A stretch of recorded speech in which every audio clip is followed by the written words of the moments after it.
crucial part. If you don't want to be that person sitting hours at night, thankfully, yes, there are these people, but there's also different ways to look into things. Facebook, Twitter, blogs, the websites, different news outlets. Don't just turn on Fox Channel, please. Just look for different sources. Like, they're all around. And as I talk to more people, I'm so pleasantly excited and surprised that a lot more people are more aware than you would think. And that it isn't taboo to talk about these things anymore. It's not something that you have to kind of whisper or kind of well, I don't know if this person's gonna get me, but I think my school's racist. You could talk about that. Why not? You know what I mean? It's not a scary situation anymore, and it needs to happen. So please, please, please, there's literature on that back table. There's a petition. If you choose for or against SB 1128, HB 1938, just make sure you have an opinion. That's all I'm asking. Make sure you start talking about your classes to your relatives, to your neighbors. Don't be afraid to engage in these conversations, because I'm sure a lot of us will be pleasantly surprised that there's more concern and more desire to act than there's not. So, yeah, that's pretty much all I wanted to say, because I know you're going to be inundated with all kinds of data all over the place. But please feel free to contact me. If you see me on Facebook, if you see me around, I am completely open and willing to discuss anything. Like I said, I've been at the hearings. One thing I want to add, I'm probably short on time, but is a lot of people are like, how do you do this? How did you get to this point? I'm no different than anybody else. Absolutely not. I just started talking to people. I started attending things. Our cultural centers here in San Antonio, I'm not gonna lie, I moved away in 2001 because I thought our city was boring. Oh my God, I was so wrong. So wrong. I came back because this is where my passion lies. The people here are doing so much work. It's so beautiful. There's the Guadalupe Cultural Arts Center. There's the Esperanza Center. There's La Fe. There's so many organizations that have been doing this for years and have been aware and have been trying to scream it from the rooftops. Wake up, por favor, talk to each other. And it's still happening, and it's going to continue to happen. And you can easily be a part of it. If you see a community event going on, go. You never know. Half the people that wrote these books, I've met. To me, that was insane. I never ever realized that I could actually be friends with people who have written books. So just please get out there and talk to people. And now it's Tim.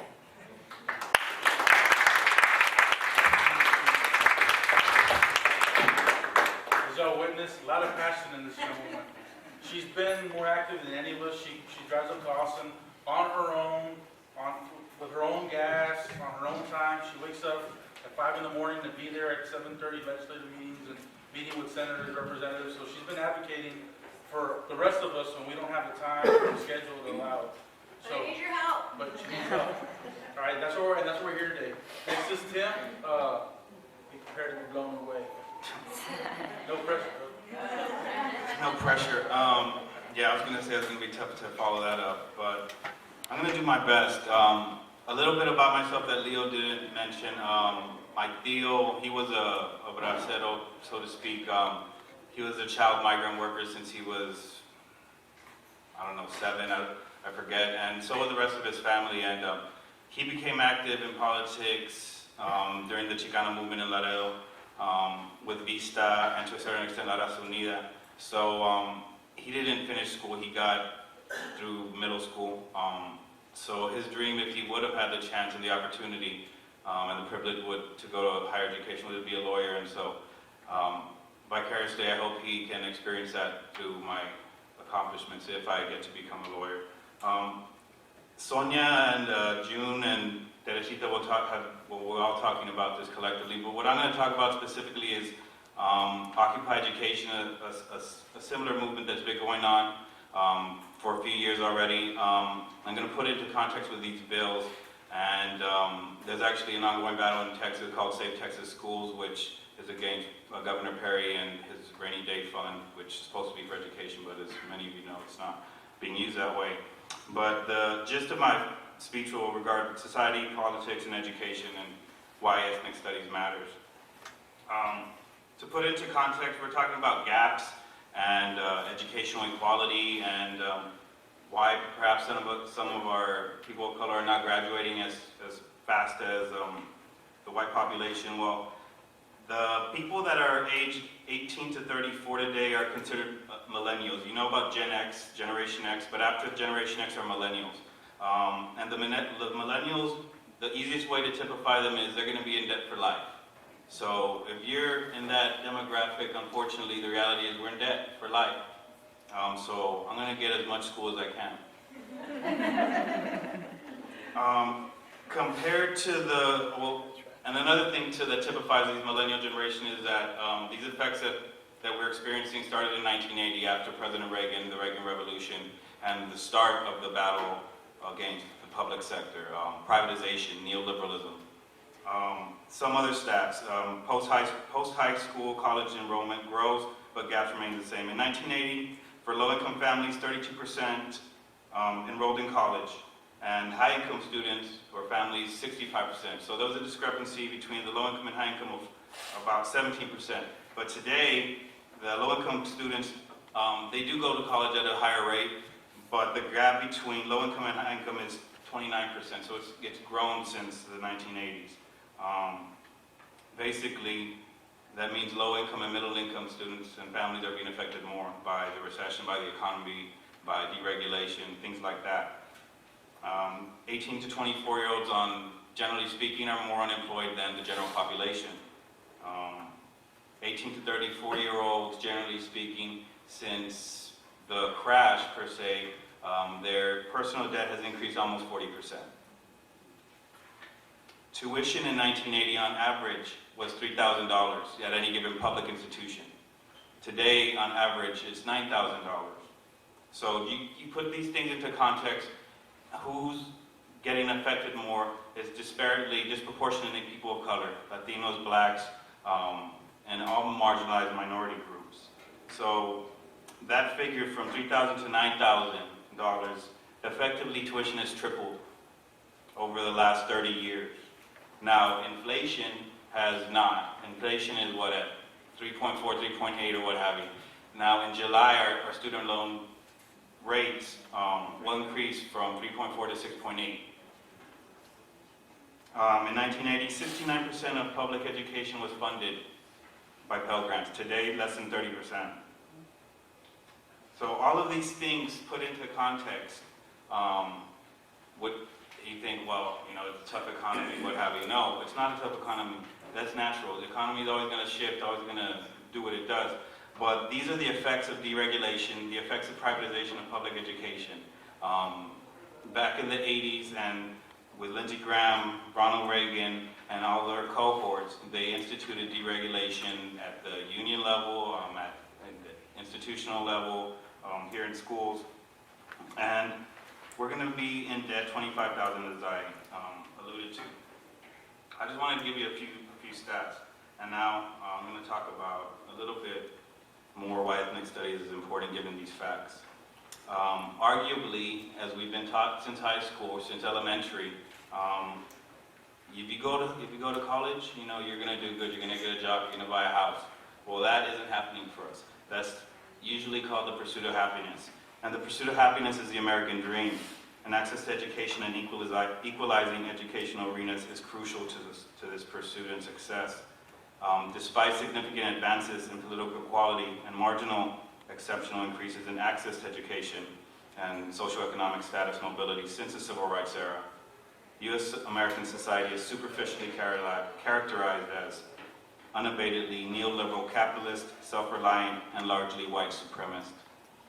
There is a neoliberal and neoconservative war on public education, and a connected front exists in the form of the P20K, English only, and No Child Left Behind movements. The related push to end ethnic studies is yet the latest battle in this privatization arena. The banning of ethnic studies, or the limitation of accessibility of the general population of students, becomes particularly problematic and ironic because Texas and the greater U.S. Southwest is Mexico, historically, what the U.S. conquered post-Mexican-American War with the signing of the Treaty of Guadalupe Hidalgo.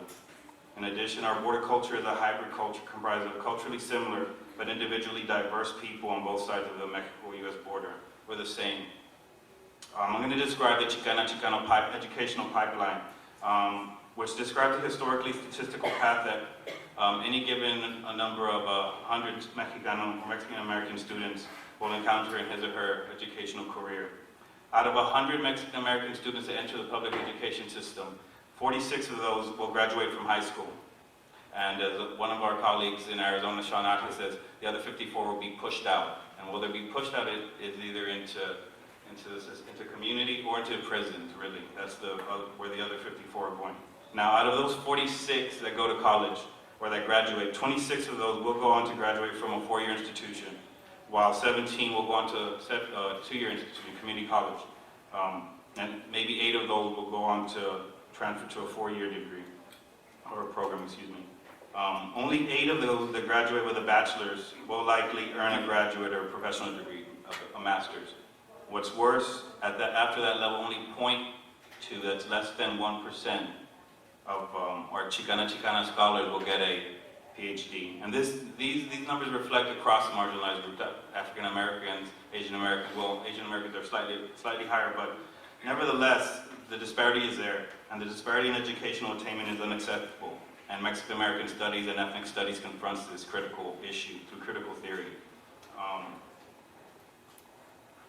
Moreover, Chicano studies is about the power to change oppression versus the oppressive power over others.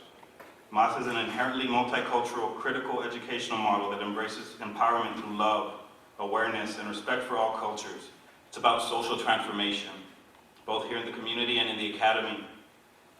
MAS is an interdisciplinary, critical pedagogical field where we examine the lived experiences of Chicanas, Chicanos in art, history, culture, politics, and other spheres of society as a means of enriching our knowledge of the Mexican-American social and historical experience, to broaden our understandings of the complexity of our Mexican-American culture, and we examine race, class, gender, religion, region, sexuality, and the concept of community and of belonging, not of exclusion.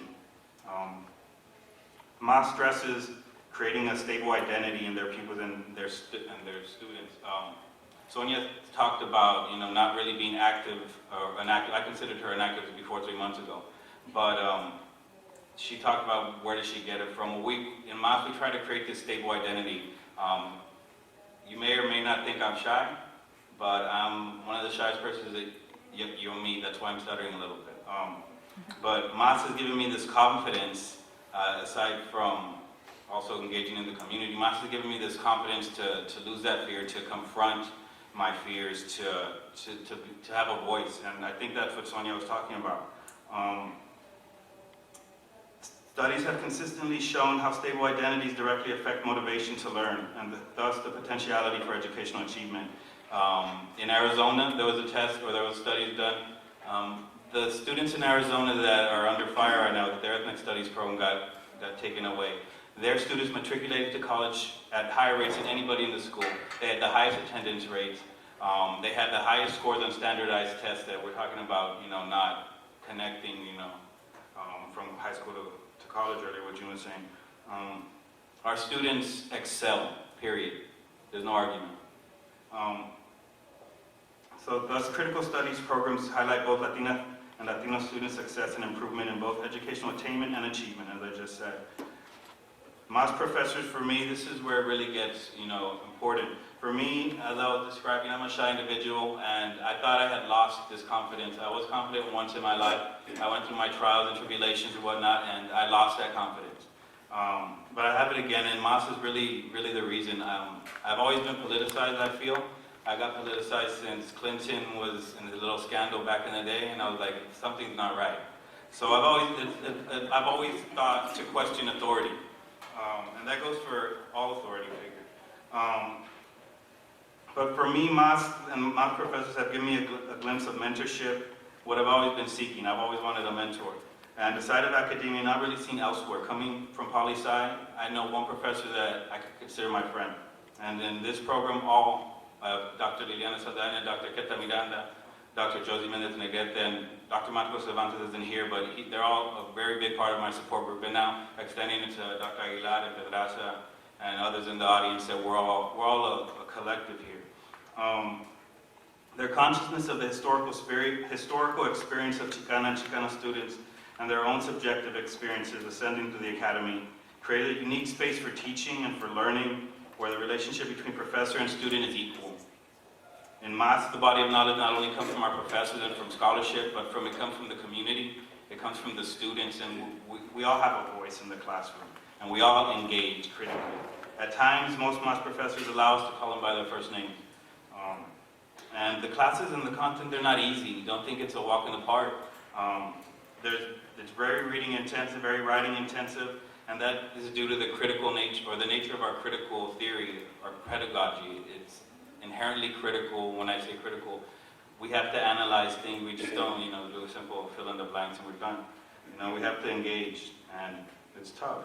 Coming from political science and political philosophy, MAS opened my eyes and refined views that I thought I knew perfectly well, or that I had really no knowledge about. And that I'm still struggling through. I'm still trying to break through several layers of socialization from the academy that, it takes time. But moreover, MAS has broadened my horizons and prepared me in ways that I never knew possible, including creating this competence that I'm speaking of.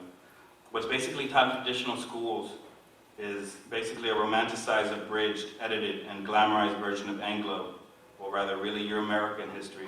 And these narratives are reproduced and ideologies also reproduced. Math and Ethnic Studies offers an objective, alternative, and inclusive view of history, society, and politics. Now, in perspective to race relations and racial justice, and this will go back to the bills that we're talking about and why it's racist and why this attack is racist and classist and sexist. Ethnic studies and Mexican American studies, as well as African American studies or whatnot, are key agents in fighting racist structures, because these scholarly disciplines are themselves agential, they're agents, structure agency, are agential products of the civil rights eras. They came out of activists. And activist scholars. Ethnic studies arose out of the civil rights arena, taking an interdisciplinary approach and emerging on several colleges' campuses in the 60s and 70s. The Chicano movement created Chicano studies and what we have today. Yet, having said that, these programs battle racism, racism is not dying. About 90 to 80% of all nonviolent drug crimes are by young Black and Latino males. Yet, drug use and drug dealing is actually higher in the white community and white neighborhoods. It's the new Jim Crow. After the Great Recession and the foreclosure meltdown, most of the new homeless were disproportionately Black and Latino. Prisons detained thousands of not only young Black and Latino males, but also transnational migrant workers, what the media dehumanized as illegal. And they do this for profit. And they predict building future jails based on the standardized test scores that we're talking about here, third grade boys and girls. The rates of success of these students at that level predict the amount of prisons that will be built. How do you negotiate, or I don't know, how do you equal that? I don't know. But now, ethnic studies is under attack, it's been attacked nationwide. And now it's under attack in Texas, eliminating the choice for people of color to take alternate U.S. history courses and ethnic studies disciplines. This attack is racist, and we must actively fight it and not believe in the myth of post-racial America. MAS gives me the critical lens to analyze these pressing issues. As we observe the rise in the Latino population, along with the rise of Latino, and Black incarceration, we also observe that the accessibility to higher education is decreasing. Even though cumulatively there are more Latina and Latino Black college graduates, the rates of completion is longer than 4 years, longer than 6 years, while the overall ratio of those students enrolled is decreasing. It's classism and not only racism, because as Rudy Acuna recently said, the bottom line is that working class and middle class students are being priced out of higher education and being shifted either into prison or into for-profit institutions like Phoenix, University of Phoenix. Our prison population is looming, and our lumpen population is expanding. Male, Latino, Black college students are becoming an endangered species. Can we afford this? When we extend this logic to other courses and disciplines being attacked, Native American studies, Women American studies, African American studies, Asian American Studies, it becomes clear that racism, classism, and sexism are also at play. And when discussing any and all of these bills proposed by Patrick and Capriglione, we must take a stand as a community, a unified stand, as educators and as students and as activists. What's more is the nature of the history of American immigration and the multiculturalism, multilingualism, and diversity that America is supposed to reflect. Euro-Americans themselves were never a monolithic group, and neither has the thread of the fabric of American culture and history been. Maths and ethnic studies incorporate critical theories of education while reflecting respect, diversity, and awareness towards all races. And we're not promoting black or brown supremacy. It's about equality. With so many different ethnic and national origin groups in the US, ethnic studies make sense, especially in demographically minority-majority districts and states. The targeting of these laws is targeting a specific racial group, an ethnic group, within the vast majority of American identities and racial groups. Ethnic studies have actually been rife in American history, but traditionally they've been Euro-American. If ethnic studies were to be integrated into the broad curriculum, then vestiges of racism and categorization and analysis would dissipate. All students, including white students, benefit from these courses. These courses remind us of the true history of America, the hardship, the struggles, the inhumanity, the impunity, along with the great victories and successes of our country. If we ignore the actuality of history, then we're not teaching history. The history of America is revolutionary. That is, we sought relief from oppression from the British. The civil rights struggles made America better, and ethnic studies will make America better. So why not? Education has to be transformed and must confront historical inequalities to minority and racial ethnic groups directly, accurately, and objectively. Mass and ethnic studies are critically engaged in these ideas, and our students are successful. In closing, this is why Mass is important, and why ethnic studies is important to me, to the community, and to the academy. Again, I ask you, ethnic studies, why not? Personally, Mass embodies aspects of my personality, my personal history, and myself. My duty and the duty of every Chicana, Chicano, Mexican American, Latina, Latino, is to tell their story, to hear the stories of the community, our collective story, to each generation, embrace our origins and our culture, and progress towards a better future for all of la raza, la única raza humana, all of humankind. My story is not unique insofar that my story is the story of every Chicana, Chicano daughter and son, and reflects the hopes that families have for them. While the degree of oppression and suffering varies and changes through history, the experience of the Chicana and Chicano is one of similitude in terms of inequality.